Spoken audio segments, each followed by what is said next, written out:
اللہ الرحمن الرحیم۔ السلام علیکم۔ آج ہم آپ کو اصحاب الفیل یعنی ہاتھی والوں کا قصہ سنائیں گے۔ عربی میں ہاتھی کو فیل کہتے ہیں اور اصحاب لوگوں کو، یعنی اصحاب الفیل کا مطلب ہوا ہاتھی والے لوگ۔ اصحاب الفیل کا قصہ سورہ فیل میں آیت نمبر 1 سے 5 تک میں بیان کیا گیا ہے۔ چلیے پہلے تھوڑا سا پس منظر آپ کو بتا دیں۔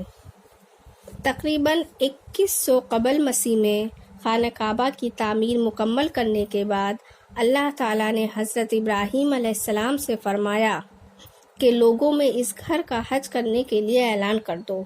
لوگ پیدل اور ہر طرح کی سواریوں پر یہاں طواف اور حج کرنے کے لیے آئیں گے، جہاں سے انہیں فائدے حاصل ہوں گے۔ اس وقت یعنی آج سے تقریباً 4000 برس پہلے جب مکہ میں پہاڑی کی چوٹی سے حضرت ابراہیم علیہ السلام نے اپنی کمزور آواز سے یہ اعلان کیا تھا تو آس پاس بنو جرہم کے چند خاندان کے علاوہ سینکڑوں میل دور دور تک کوئی بستی نہیں تھی۔ ان کی اپنی قدرتی آواز تھی، لاؤڈ اسپیکر یا کوئی دوسرا صوتی آلہ نہیں تھا۔ اللہ نے کس طرح حضرت ابراہیم علیہ السلام کی آواز دنیا کے کونے کونے میں پہنچا دی، ہم سب نے دیکھ لیا، بلکہ پوری دنیا نے دیکھ لیا۔ عرب کی تاریخ گواہ ہے، تمام عرب کے رہنے والے، چاہے وہ کسی بھی مذہب اور فرقے سے تعلق رکھتے تھے، کعبہ کی عظمت اور تقدس کے قائل تھے اور اپنے اپنے عقیدوں کے مطابق کعبہ کا حج کرنا مقدس اور فرض سمجھتے تھے۔ بعد میں بھلے ہی شرک اور غلط عقائد کے شکار ہو گئے، سیٹیاں بجا کر کبھی کبھار ننگے ہو کر طواف کرنا ثواب سمجھنے لگے۔ اللہ کے گھر کو بت کدہ بنا دیا۔ خود کعبہ کے اندر مختلف فرقوں کے 360 بت نصب تھے، یہاں تک کہ حضرت ابراہیم علیہ السلام، حضرت اسماعیل علیہ السلام، حضرت عیسیٰ علیہ السلام اور حضرت مریم علیہ السلام کے بت بھی بنا لیے گئے تھے۔ ختم المرسلین حضرت محمد صلی اللہ علیہ وسلم نے فتح مکہ کے موقع پر اللہ کے گھر کو سارے بتوں سے پاک و صاف کر دیا۔ خانہ کعبہ کی اسی عظمت اور تقدس کی وجہ سے مکہ امن و شانتی کا شہر بن گیا۔ اس کے متولی اور خادم ہونے کے ناطے قریش پورے عرب میں محترم اور معزز مانے جاتے تھے۔ ان بتوں پر بھاری مقدار میں چڑھاوے اور نذرانوں کی بدولت قریش مکہ کافی مالدار بھی ہو گئے تھے۔ مکہ ایک بڑا تجارتی مرکز بن گیا تھا۔ پہاڑیوں کے بیچ پتھریلی زمین پر بسایا یہ شہر کھیتی اور سبزی شادابی سے محروم تھا، لیکن دنیا کے کونے کونے سے بہترین پھل، اناج، میوے اور ملبوسات کے کھیپ یہاں آتے۔ مکہ والے قریش جاڑے اور گرمی دونوں موسم میں بڑے بڑے تجارتی سفر کرتے۔ اس وقت تجارتی قافلے کی بات تو دور، چھوٹے سفری کارواں بھی محفوظ نہ تھے، لیکن قریش کے تجارتی کارواں بے خوف و خطر گزرتے تھے۔ راستے میں لوگ خادم حرم کی حیثیت سے ان کا احترام کرتے تھے۔ یہودیوں اور عیسائیوں کو ان کی یہ سرداری اور خوشحالی ایک آنکھ نہ بھاتی تھی۔ 523 عیسوی میں حبشہ کے عیسائی بادشاہ نجاشی کے ذریعے یمن کی یہودی حکومت ختم کر دینے کے بعد اریاط نامی جنرل وہاں کا گورنر بنا، جس کو سازش کر کے اس کے نائب ابرہہ نے قتل کر دیا اور خود 543 عیسوی میں یمن کا گورنر بن گیا۔ بعد میں نجاشی بادشاہ کو مختلف بہانوں سے اپنے مٹھی میں کیا اور خود یمن کا خود مختار حاکم بن بیٹھا۔ یمن اور حبشہ کی عیسائی حکومتوں نے عرب کے مشرکین میں عیسائیت پھیلانا اور مکہ میں خانہ کعبہ کے حج کی مرکزیت کو ختم کر کے یمن کی راجدھانی صنعا کو اس کے بدلے طواف عالم کا مرکز بنانے کی کوشش شروع کر دی۔ اس کے لیے ابرہہ پیش تھا۔ اس نے صنعا میں ایک بہت بڑا شاندار کلیسا تعمیر کرایا۔ وہ کلیسا یعنی گرجا گھر بہت وسیع اور بہت چوڑا تھا۔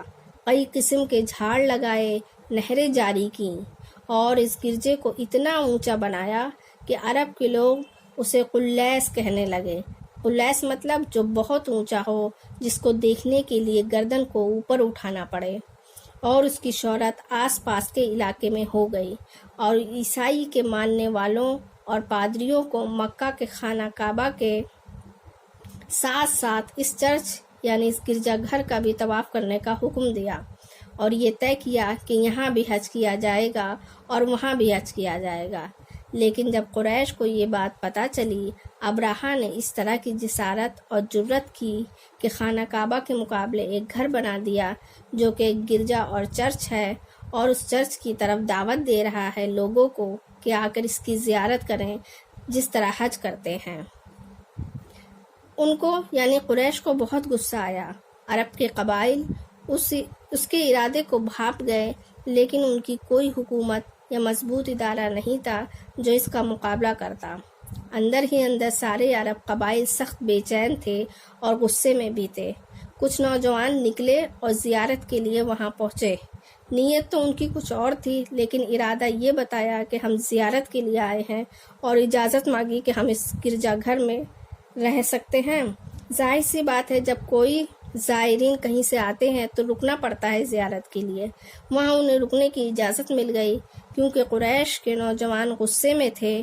انہیں چڑ تھی اور نفرت تھی کہ ابراہہ نے ہمارے خانہ کعبہ کے مقابلے میں بھی ایک ایسا گھر کھڑا کر دیا ہے، تو وہاں ان نوجوانوں نے غلاظت پھیلائی، یعنی پخانہ کر کے اس گرجے کو گندا کر دیا اور رات میں توڑ پھوڑ کر دی اور صبح اٹھ کر وہاں سے رفع دفع ہو گئے۔ جب ابراہہ کو یہ معلوم ہوا، ابراہہ کو سن کر بہت غصہ آیا۔ اب اس نے بھی ٹھان لی کہ اب میں بھی بدلہ لوں گا قریش سے، اور بدلہ یہ ہوگا کہ اب حج صرف ایک ہوگا اور وہ خانہ کعبہ کا نہیں بلکہ میرے گرجے گھر کا ہوگا۔ اور اس نیت سے وہ اپنے وطن سے نکلا کہ میں کعبے کو ڈھا دیتا ہوں۔ کعبہ ڈھہ جائے گا تو قریش کے لوگوں کو عقل آ جائے گی اور میرے گرجے کا مقام بڑھ جائے گا، اور قریش کی چودراہٹ بھی ختم ہو جائے گی اور تجارت بھی۔ 60,000 کی بھاری فوج لے کر ابراہہ نے مکہ پر حملہ کے لیے کوچ کیا۔ اس کی فوج میں ہاتھی، گھوڑے اور اونٹوں کی کافی تعداد تھی۔ کہا جاتا ہے کہ 13 جنگی ہاتھی تھے جس کو اس نے بالکل آگے رکھا تھا۔ عرب میں جنگی ہاتھیوں کا دستہ اس کے پہلے کبھی نہیں آیا تھا۔ مکہ کے اطراف میں دیہی علاقوں سے ابراہہ کے فوجیوں نے بہت سے مویشی، اونٹ، بھیڑ اور بکریوں کو لوٹ لیا تھا۔ ابراہہ نے حملے سے پہلے مکہ کے سردار کو گفتگو کے لیے طلب کیا۔ حضرت عبد المطلب مکہ کے سردار یعنی حاکم تھے، جو حضور صلی اللہ علیہ وسلم کے دادا تھے۔ وہ ابراہہ سے ملے۔ ابراہہ نے ان سے کہا، میرا مقصد صرف خانہ کعبہ کو ڈھانا ہے، آپ لوگوں سے کوئی مطلب نہیں ہے۔ اگر مکہ والے مزاحمت نہ کریں گے تو بالکل محفوظ ہیں۔ حضرت عبد المطلب نے جواب دیا کہ آپ کے فوجی ہمارے مویشیوں کو لوٹ لائے ہیں اور ان کو وہ واپس کر دیں۔ ہم لوگ پہاڑیوں پر چلے جائیں گے، بقیہ آپ جانیں آپ کا کام۔ ابراہہ نے کہا، مجھے آپ کی باتیں سن کر افسوس ہوا۔ میں تو سمجھتا تھا کہ آپ لوگ کعبہ کی جی جان سے حفاظت کریں گے، لیکن آپ لوگوں کو تو صرف اپنے مویشیوں کی فکر ہے۔ حضرت عبد المطلب نے جواب دیا کہ مویشی ہمارے ہیں، اس لیے ہمیں ان کی فکر ہے۔ کعبہ اللہ کا گھر ہے، وہ اپنے گھر کی حفاظت اور اس کی فکر خود کرے گا۔ یہ کہہ کر مویشیوں کو لے کر واپس چلے گئے۔ مکہ پر متوقع حملہ کے دن مکہ کے رہنے والے بال بچوں کے ساتھ پہاڑیوں پر چلے گئے۔ ابراہہ اپنا لشکر لے کر آگے بڑھا۔ سب سے آگے ہاتھیوں کا رسالہ، پھر گھوڑوں اور اونٹوں کا دستہ، پیچھے پیدل فوج۔ 60,000 کا لشکر جرارتن تنہا کھڑے اللہ کے گھر کو ڈھانے کے لیے پوری شان و شوکت کے ساتھ چل پڑا۔ ابراہہ بذات خود سب سے قوت محمود نامی جنگی ہاتھی پر سوار تھا۔ ابھی یہ لشکر مکہ مکرمہ سے تقریباً 5 کلومیٹر دور میدان میں پہنچ کر رکا تھا۔ کہا جاتا ہے کہ بہت کوشش کے باوجود ابراہہ کا ہاتھی مکہ کی طرف بڑھنے کو تیار نہیں ہوتا تھا۔ بقیہ تینوں طرف بڑھانے پر وہ فوراً چل پڑتا تھا۔ اسی بیچ اللہ تعالیٰ نے سمندر کی طرف سے پرندوں یعنی چڑیوں کا لشکر بھیج دیا، جس کو قرآن میں ابابیل بتایا ہے۔ ابابیل چھوٹی چڑیوں کو عربی میں کہتے ہیں۔ وہ چڑیا جھنڈ میں رہتی ہیں، یہ اکیلے رہنا پسند نہیں کرتی۔ ان کے تعلق سے آتا ہے کہ وہ بگلوں کی جیسی تھی، لیکن کچھ نے کہا نہیں، وہ بہت چھوٹی چڑیا تھی۔ یہ پرندے جھنڈ کے جھنڈ ابرہہ کے لشکر کو ہلاک کرنے کے لیے آتے رہے۔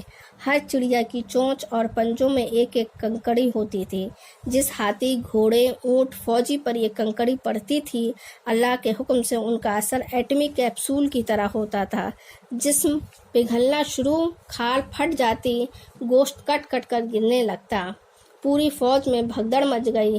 بھگدڑ میں ہاتھی، گھوڑے، اونٹ، فوجی، انسان جگہ جگہ گرتے، گلتے، سڑتے، مرتے رہے۔ جدھر سے گزرتے خون اور پیپ بہتا رہتا۔ ابرہہ بھاگا، لیکن اللہ کی پکڑ سے کہاں بھاگ کر جاتا، اس کا بھی وہی انجام ہوا۔ آخر کار پوری فوج کا حال ایسا ہو گیا جیسے مویشیوں کے ذریعے چبایا ہوا بھوسا۔